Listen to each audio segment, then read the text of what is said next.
There comes a moment, maybe once in your life, maybe several times, when everything you thought you were begins to melt. Your career collapses, your relationship disintegrates, the mirror stops recognizing you, and you feel it, that violent heat rising from the center of your being. It's not a gentle warmth. It's not the cozy kind of self-improvement that sells books and retreats. No, this is fire. Brutal, consuming, merciless. And if you're lucky, it will destroy you. Because only when everything false burns away do you finally see what's real. This is not a motivational speech. This is not about bouncing back. This is about burning back, about becoming something forged, not fabricated. Because the truth is simple. You will never know who you are until life sets you on fire. Part 1. The Age of the Fake Flame. We live in an era addicted to false fires, artificial passion, manufactured meaning, digital validation that flickers like cheap neon light. Everyone is performing, pretending to be driven, pretending to be healed, pretending to be authentic. We have confused performance for purpose and attention for identity. But there's a difference between being seen and being real. We post our ambition instead of enduring it. We quote wisdom instead of bleeding for it. We seek light, but avoid heat. The result? A generation of untested souls, terrified of pain, hungry for comfort, desperate for applause. We want transformation without combustion. We want resurrection without crucifixion. But the universe does not work that way. No soul has ever become whole without first being shattered. No man has ever become wise without first being broken. And no life has ever become meaningful without walking through fire. Part 2. The fire doesn't destroy you, it reveals you. Every fire you face in life, every heartbreak, betrayal, failure, and humiliation is not punishment. It's purification. The fire removes what you aren't. It exposes what you are. Think of gold in the forge. It enters the flame rough, dirty, impure, and when the heat rises, everything false. The residue, the weakness, the lies, begins to melt away. Only what's eternal survives. That's what the fire does to you. You say you want to be confident. But are you willing to face the fire that strips away your ego? You say you want to be strong, but are you willing to endure the suffering that strength demands? You say you want to be wise, but can you tolerate the loneliness that wisdom costs? You cannot be made real in comfort. You can only be made real in chaos. The fire doesn't ask for permission. It doesn't care about your timeline, your goals, or your plans. It will arrive without warning, burn through your certainty, and demand that you evolve or perish. And if you resist it, if you cling to the illusion of control, you'll only prolong the agony. But if you surrender, if you let the fire do its work, it will leave you unrecognizable but true. Part 3.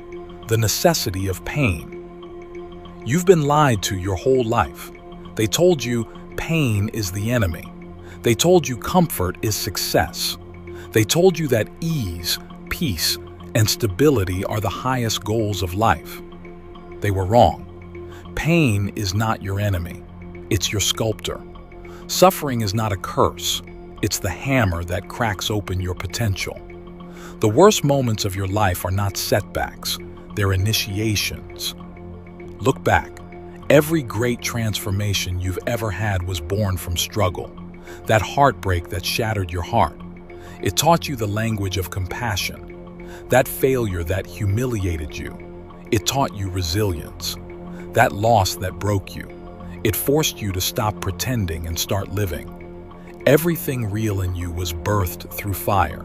Why? Because comfort protects illusions, but pain annihilates them. You don't meet your authentic self when everything's going well.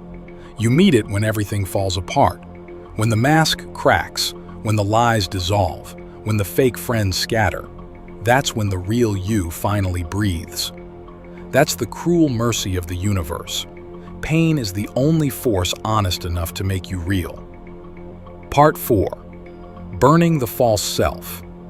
We each carry two versions of ourselves, the one the world trained us to be, and the one that's waiting beneath the ash. The first self is convenient.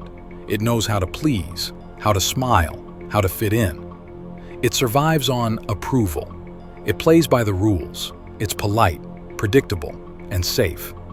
But the second self, the one buried beneath all that politeness, is dangerous. It's wild, creative, raw.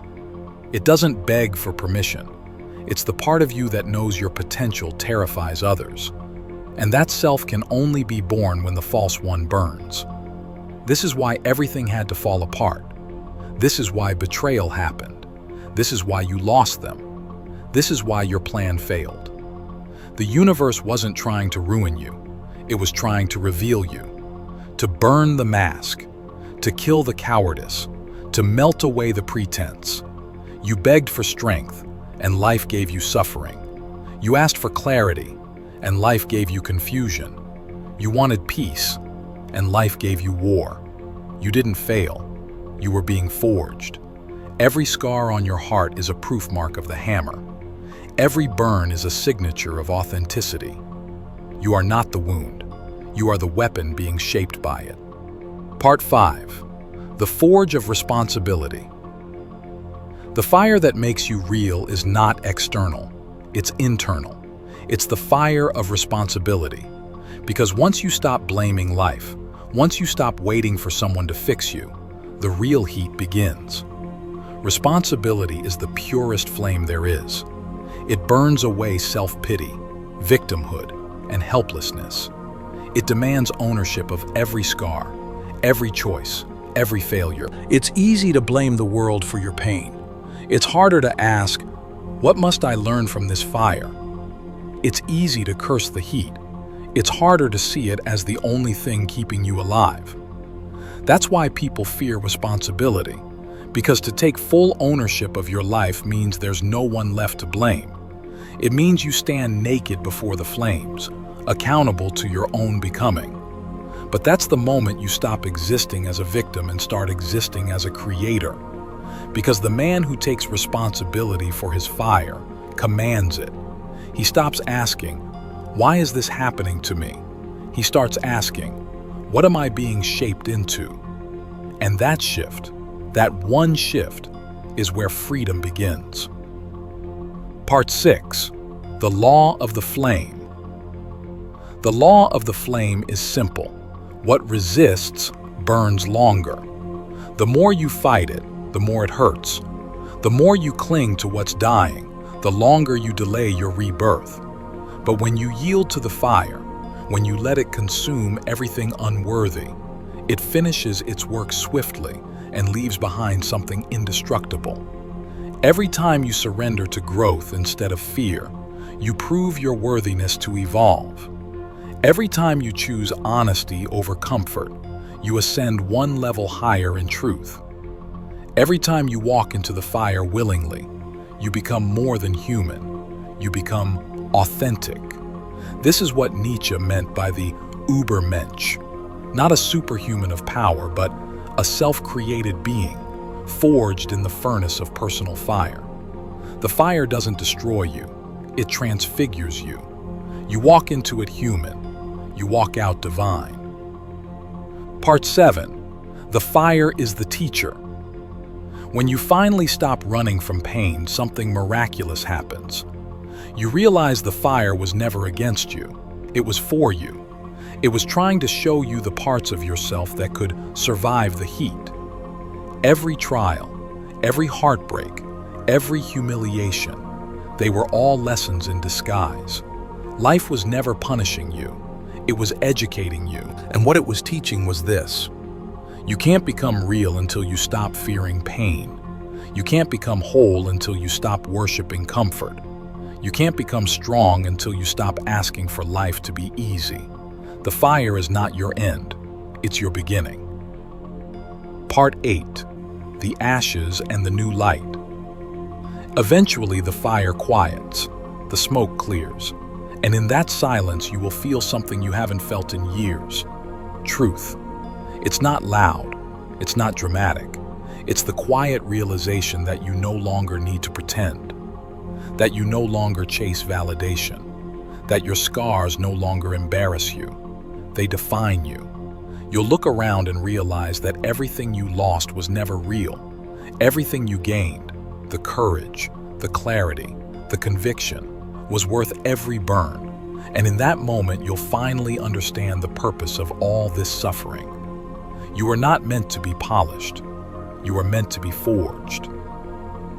Part 9. The final lesson. Become the fire. The fire that makes you real doesn't end once you've survived it. Because once you've been burned into authenticity, your presence itself becomes fire for others. Your words burn lies. Your strength burns weakness. Your truth burns fear. You stop inspiring people to admire you. You start inspiring them to transform themselves. You become a walking forge, the living embodiment of what it means to die and rise again. You are proof that even in ruin, rebirth is possible. And when others see you standing in your flames, calm, centered, alive, they begin to realize that maybe their fire isn't a punishment either.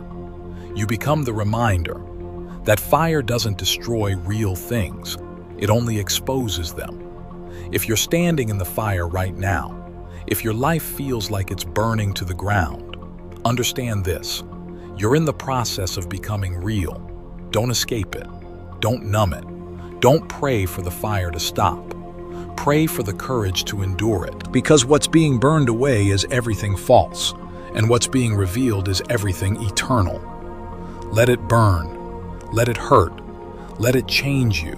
Because when the fire has done its work, you won't just survive. You'll stand, radiant and unbreakable, whispering the only truth that matters. The fire did not destroy me. It made me real.